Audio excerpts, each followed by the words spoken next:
Senhoras e senhores, o presidente da República, Jair Bolsonaro, acompanhado do ministro de Estado-chefe da Casa Civil, Braga Neto, e da ministra de Estado da Mulher, da Família e dos Direitos Humanos, Damares Alves.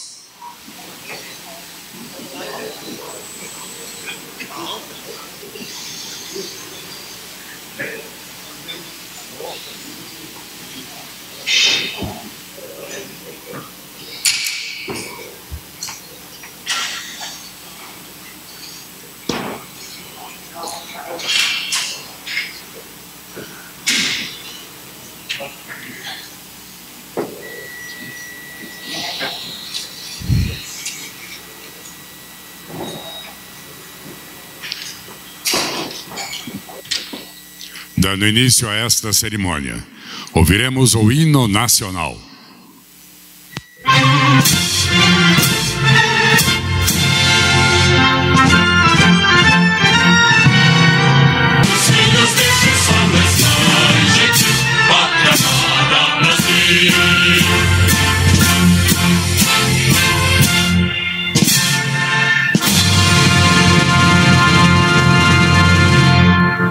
Pedimos que tomem seus assentos.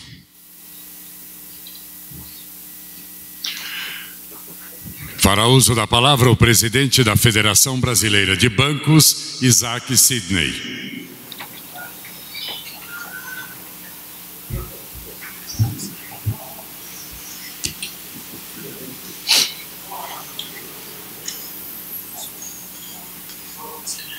Bom dia a todos, cumprimento Sua Excelência o Presidente da República, Jair Bolsonaro, também Suas Excelências os Ministros de Estados aqui presentes, e permito-me cumprimentá-los a todos na pessoa da Ministra Damares e os demais componentes aqui do dispositivo. Retomo aqui a Brasília desta feita para que nós participemos de uma solenidade voltada para políticas de prevenção a golpes financeiros contra idosos. Há algumas semanas, a FEBRABAN foi procurada pela ministra Damares, juntamente com o Banco Central. Eu vejo aqui o diretor Maurício Moura, que é diretor de Relações Institucionais do Banco Central. Eu tive a satisfação até de anteceder o Maurício na mesma posição que ele ocupa hoje na diretoria do Banco Central. Fomos então procurados pelo Ministério da Mulher, da Família e dos Direitos Humanos, em especial pela Secretaria Nacional de Proteção a Idosos, e externaram à FEBRABAN aquilo que era uma preocupação comum: golpes financeiros contra idosos. Em levantamento que nós fizemos durante esse período da pandemia, ministra Damares, houve um aumento significativo de golpes financeiros praticados em face de idosos. Aumentou em 60% a 70% os golpes financeiros, portanto, praticados contra essas pessoas de maior idade.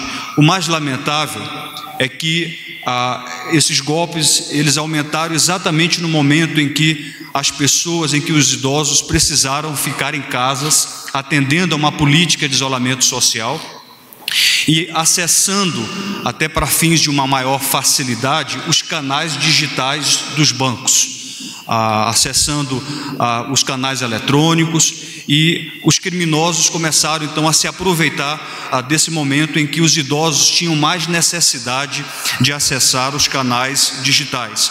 Então eles passaram a intensificar os golpes financeiros, fazendo manipulações e persuasão junto aos idosos para que fornecessem os seus dados bancários, os seus dados confidenciais.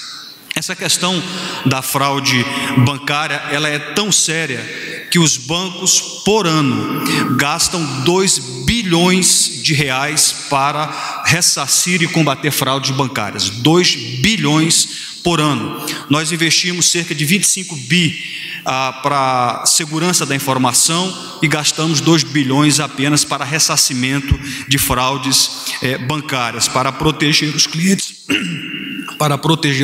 e também proteger os funcionários.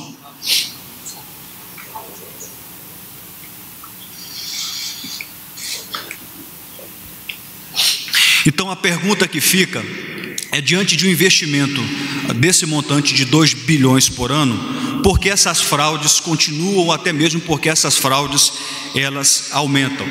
A maior parte dessas fraudes vem de fora, elas não são praticadas no âmbito dos bancos. Como é que funciona? Os criminosos se aproveitam exatamente da boa-fé das vítimas. Os clientes eles são induzidos a informar os seus dados como códigos e como senhas das contas bancárias. Hoje, a FEBRABAN está se unindo numa iniciativa à Secretaria Nacional de Proteção e de Defesa dos Idosos. Também estamos aqui nos somando ao Banco Central, estamos nos somando ao Ministério da Mulher, da Família e dos Direitos Humanos, numa campanha nacional de conscientização e de informação para prevenção e combate à fraude contra idosos. Nós entendemos que a conjugação de esforços do setor bancário, do regulador, que é o Banco Central, e do governo é um passo importante para que nós possamos prevenir, mitigar e combater as fraudes e os golpes financeiros. Eu queria citar alguns exemplos de fraudes bancárias que são praticadas contra idosos. Geralmente o criminoso, ele liga para a casa do cliente, se passa por funcionário de uma instituição financeira, por funcionário de um banco, então ele pede para que a pessoa confirme alguns de seus dados bancários. Então é naquele momento em que ele está passando dados confidenciais, dados reservados e tornando vulnerável o seu patrimônio para acesso por parte dos criminosos. Aqui vai uma informação relevante: os bancos nunca ligam para clientes para realizar transações bancárias ou para pedir dados de contas bancárias. Quando o cliente fornece dados pessoais, dados sigilosos, esse consumidor está expondo a sua conta bancária, está expondo seu patrimônio a golpistas. Outro exemplo é o chamado golpe do falso motoboy. Geralmente alguém liga, se identifica também como funcionário de um banco, diz que está havendo transações indevidas no cartão de crédito e informa que o motoboy vai buscar o cartão de crédito e até para dar uma aparência de segurança, esse criminoso pede para que o idoso ou a pessoa corte o seu cartão de crédito, mas fica aquela parte do chip sem ser cortada, e é exatamente esse chip que é reaproveitado para fazer uma clonagem e fazer operações que vão lesar, em última análise, os idosos. Portanto, é assim que procedem os golpistas. A nossa campanha, nós vamos veicular na mídia, prontamente atendemos ao que o Banco Central nos pediu, ao que a ministra Damares nos pediu. Vamos então veicular postagens e vídeos com dicas para proteger os idosos dos golpes financeiros e vamos veicular algumas mensagens. E com isso eu já concluo a minha fala. Nós vamos então dizer que o banco nunca liga para o cliente pedindo senha ou nem o número do cartão ou para realizar uma transferência ou qualquer tipo de transação. O banco também não manda funcionários até a residência dos idosos para qualquer tipo de procedimento. E quando o idoso receber uma ligação dizendo que seu cartão foi clonado, ou que há transações, deve imediatamente ligar para o número formal, oficial da agência bancária e comunicar aquele fato. Se porventura também receber algum SMS, algum link via WhatsApp ou via e-mail, não acesse aquele link. Geralmente ali você tem por trás vírus que vão acabar invadindo os dados pessoais e cadastrais do idoso. Portanto, ministra, nós vamos divulgar essa campanha já a partir de hoje nas redes sociais, nas TVs, e é um investimento que entendemos que contribui para prevenir, para mitigar e para combater a fraude bancária. Eu tive a oportunidade até de lhe mandar também por WhatsApp o vídeo que nós vamos veicular, e eu entendo que uma outra medida que pode também ajudar a fazer com que o idoso não entre até numa ciranda financeira, nós temos percebido que muitos idosos têm migrado do crédito consignado para créditos mais caros, e os bancos estão prontos para atender a uma recomendação do Conselho Nacional de Previdência Social para aumentar a margem consignável e evitar que esse idoso acabe acessando linhas de crédito mais caras. Com isso, eu quero mais uma vez agradecer a oportunidade e dizer que o setor bancário está à disposição para contribuir com o país. Muito obrigado.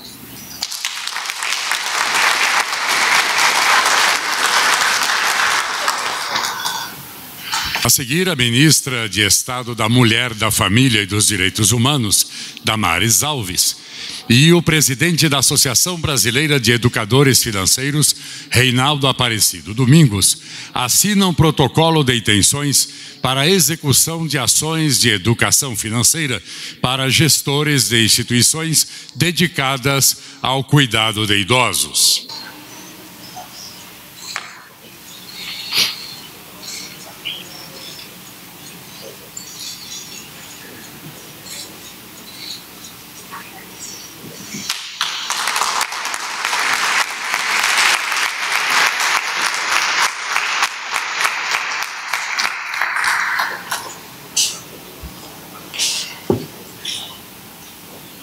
Neste momento, a ministra de Estado da Mulher, da Família e dos Direitos Humanos, Damares Alves, assina a portaria que estabelece critérios para o repasse do auxílio financeiro emergencial às instituições de longa permanência para idosos, em razão do enfrentamento da emergência de saúde pública de importância internacional decorrente do novo coronavírus.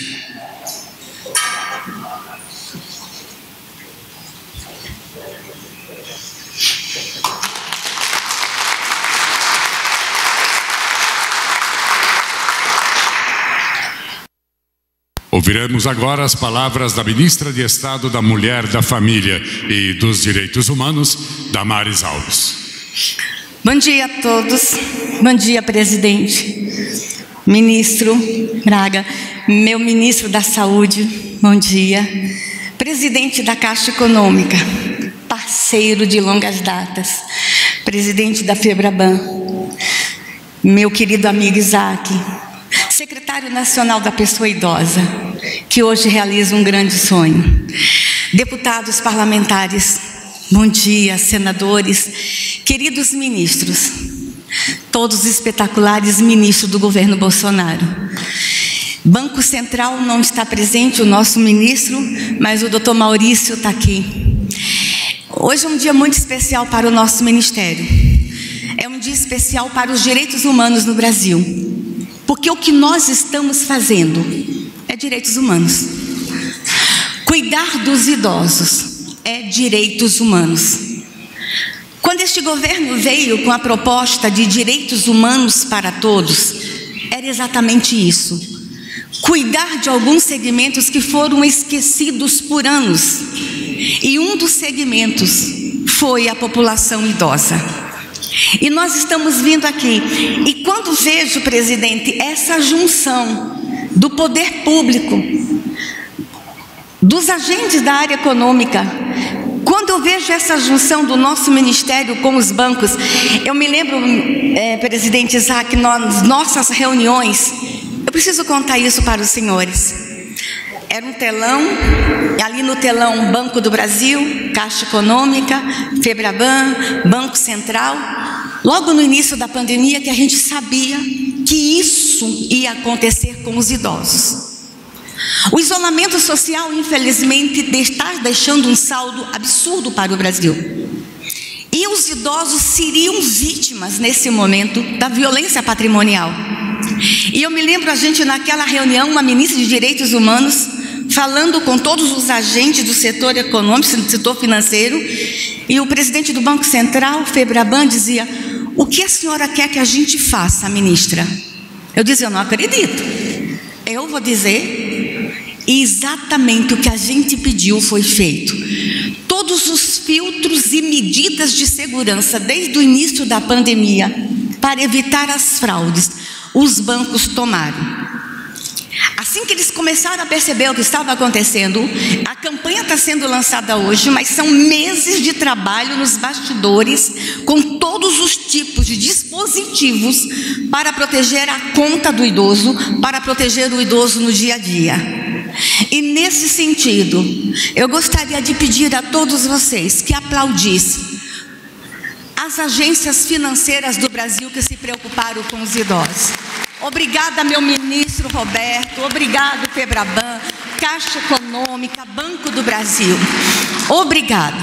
A violência financeira, a violência patrimonial contra os idosos foi uma das coisas mais tristes que nós vimos neste período de pandemia. E o Ministério saiu na frente. Este Ministério, este governo cuida dos idosos. Nesse período de pandemia, nós priorizamos os idosos, e aqui quero fazer uma referência ao ministro Braga Neto, na condução lá do Comitê de Combate à Covid, como os idosos ficaram em primeiro lugar o tempo todo. Ao contrário de que aconteceu em outros países, os idosos tiveram o cuidado necessário nessa nação, nesse período de pandemia, nesse período de Covid. Os idosos foram cuidados. E a partir desse cuidado na pandemia, foi tão extraordinária essa junção de todos os ministérios e agentes públicos e iniciativa privada, que a gente inclusive conseguiu construir políticas públicas que vão ficar a partir da pandemia. E aqui eu registro a parceria com o ministro Pazuello, o Ministério da Saúde, os agentes de saúde comunitária, de agentes de saúde da família, mais de 300 mil agentes, que a partir de agora, por conta da pandemia, e a gente viu que essa prática deu muito certo, vão visitar no Brasil, senhores deputados. Vai ser uma prática, vai ser política pública. Os agentes de saúde comunitária vão visitar todas as instituições de longa permanência de idosos, todas as vezes que estiver na rua, visitando uma família e tiver uma instituição de longa permanência, a equipe de saúde da família agora, ao comando daquele general incrível ali, vai entrar e vai visitar. Porque se tem alguém que precisa da assistência da saúde da família, são os idosos que estão nas instituições. Como é que a gente podia imaginar esses agentes não visitarem as instituições? É ali que estão os idosos precisando de assistência. Essa é uma política pública que vai ficar para sempre e que foi construída agora nesse nosso comitê, nessa gestão de vários ministros cuidando de idosos. E o que vai acontecer? As equipes visitando as instituições, lá a gente vai evitar mortes, tortura, descaso. Vamos identificar inclusive o que a instituição está precisando. Vai ser um cuidado integral a partir do programa de saúde da família, visitando os idosos nas instituições. É dessa forma que a gente faz direitos humanos no Brasil. Mas nesse período também a gente veio com outras parcerias, a educação financeira. A gente viu que não adianta só fazermos as campanhas e os bancos terem os dispositivos de segurança. A gente precisa orientar os nossos idosos como administrar o seu dinheirinho. E eu quero agradecer essa parceria, que vai ser uma parceria para sempre. E por conta disso, a nossa Secretaria Nacional do Idoso lança o programa Viver Envelhecimento Ativo e Saudável, que já estamos em várias cidades do Brasil, montando salas, que supostamente é sala de computador para idoso navegar, mas naquela sala tem educação financeira, educação nutricional, bate-papo, conversa, e é naquela sala que a gente olha o bracinho, essa marca nesse bracinho está estranho. O que aconteceu? Tu caiu, vô? O que aconteceu? Vocês não têm ideia o que acontece nessas nossas salas de convivência.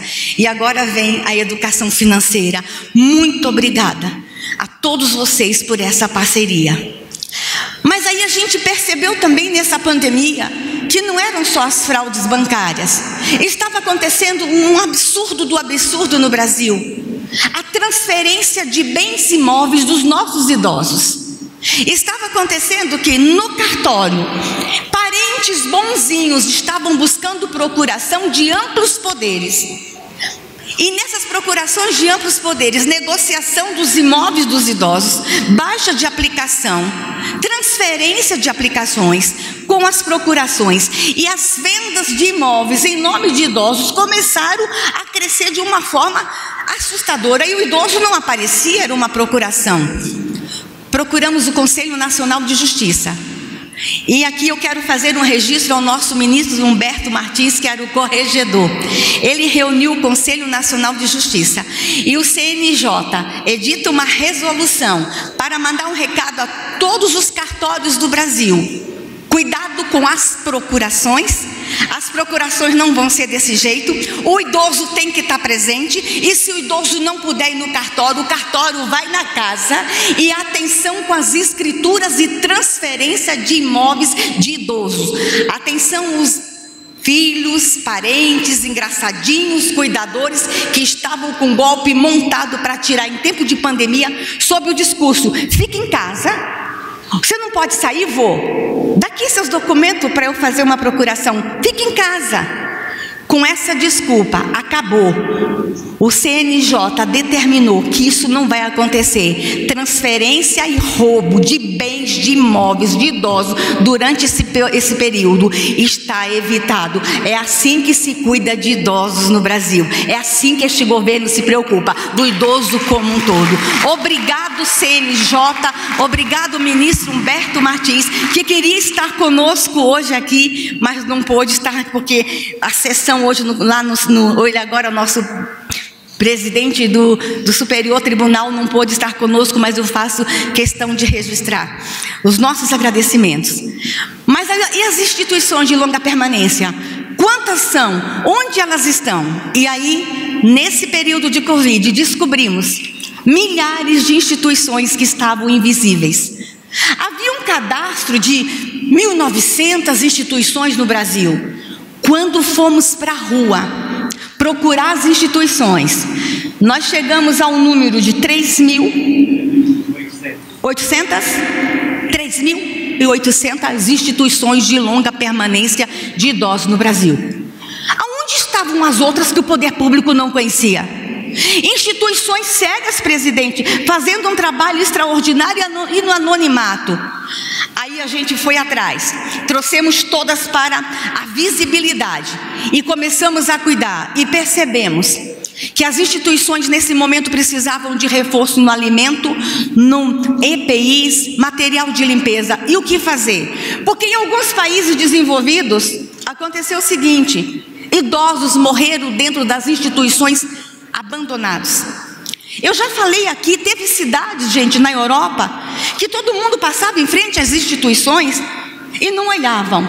Daqui a pouco começaram a sentir o cheiro, deputado Osmar Terra, e eles não paravam para ver. Começaram a sentir o cheiro, abriram as instituições, 100% dos idosos mortos, inclusive os cuidadores das instituições, porque eles não olhavam para as instituições. No Brasil, no início, tomamos como meta: isso não vai acontecer. Fomos a todas as instituições. Não tínhamos o dinheiro no primeiro momento. Aí veio o Pátria Voluntária, fazendo um grande trabalho voluntário no Brasil, buscando alimento, cesta básica, e as cestas básicas começaram a chegar nas instituições, material de limpeza. Veio uma grande igreja conosco, a Igreja Assembleia de Deus, levando, a igreja adotou os abrigos em várias cidades do Brasil, cuidando. Aí chega o nosso primeiro recurso, 5 milhões de reais do nosso ministério. Desses 5 milhões, escolhemos 500, mandamos 5 milhões, mas ainda tinha mais de 3 mil instituições sem recurso. Aí o Congresso Nacional vem, e é por isso que estamos aqui hoje. O Congresso Nacional vem e aprova uma lei, liberando o dinheiro do Fundo Nacional do Idoso, 160 milhões de reais. Eu não vi nenhum aplauso. 160 milhões de reais. Aí, presidente, os 160 milhões de reais vêm para o nosso ministério. Deixa eu explicar uma coisa. Quando o presidente Bolsonaro assumiu esse país, a Secretaria Nacional do Idoso só tinha 2 anos de formada. Vamos começar a pensar. 2 anos apenas uma Secretaria de Proteção do Direito dos Idosos? Olha como o tema idoso estava esquecido no Brasil. Aí eu fui assumir a secretaria com aquele extraordinário secretário que abrimos os cofres. Sabe quanto era o nosso orçamento para cuidar de todos os idosos no Brasil? R$1 milhão. R$1 milhão. Em um único ato, o Congresso Nacional reconhece a importância do governo Bolsonaro cuidando dos idosos, daquele secretário, dessa ministra linda e extraordinária, e libera 160 milhões de reais. E para onde vai esse dinheiro? Vai para as instituições de longa permanência que cuida de idosos. E como a senhora vai entregar esse dinheiro, ministra? Está dando trabalho criar um mecanismo, tá? Mas esse dinheiro vai ser entregue via Fundação Banco do Brasil. As instituições vão receber e as instituições vão ter o dinheirinho e vão cuidar de todos que estão lá. E a prestação de conta vai ser corrupção -1, porque esse é o governo corrupção, não é corrupção 0 não, é corrupção -1. Os idosos serão cuidados. Este é um dia especial para nós. Eu quero agradecer a Comissão do Idoso do Congresso Nacional. Eu quero agradecer todos os parlamentares. E quero mandar um recado a todas as instituições, porque enquanto nós estamos aqui, presidente, deixa eu lhe contar uma coisa. Em diversas instituições de longa permanência dos idosos, as televisões estão ligadas. Eles acordaram cedo, tomaram banho, tomaram café, passaram perfume, estão todos sentadinhos na sala, nos assistindo agora. E o recado é para vocês, vovô e vovó. No governo Bolsonaro, vocês não vão ficar para trás. No governo Bolsonaro, vocês são amados, protegidos e cuidados. Encerro as minhas palavras. Se eu viesse aqui tão somente assinar a portaria com a FEBRABAN, com os nossos amigos que vão treinar, fazer essa educação financeira, se eu viesse aqui tão somente assinar essa portaria, já era o suficiente. Mas eu quero dizer mais uma coisa. Nós estamos também hoje mandando um recado para o Brasil. A violência contra idoso, esse ato poderia se resumir apenas nisso. A violência contra idoso no Brasil vai ser enfrentada com muita coragem. Chega. O nosso Disque 100, o telefone que recebe todas as violações de direitos humanos no Brasil, as denúncias, nos trouxe o ano passado mais de 38 mil denúncias das mais terríveis violências contra idosos no Brasil. Idosos amarrados, idosos sendo chicoteados, idosos na cama sendo queimados com maçarico por seus pais, seus filhos, mulheres idosas sendo estupradas no Brasil, mulheres idosas sendo espancadas no rosto por filhas e filhos. A violência contra idoso no Brasil, ela precisa ter um basta. Eu quero uma nação, nós queremos uma nação que quando os idosos passem na rua, os jovens se curvem a eles por sua sabedoria e por sua experiência. Nós queremos uma nação que os idosos sejam louvados e protegidos. E nós estamos construindo essa nação.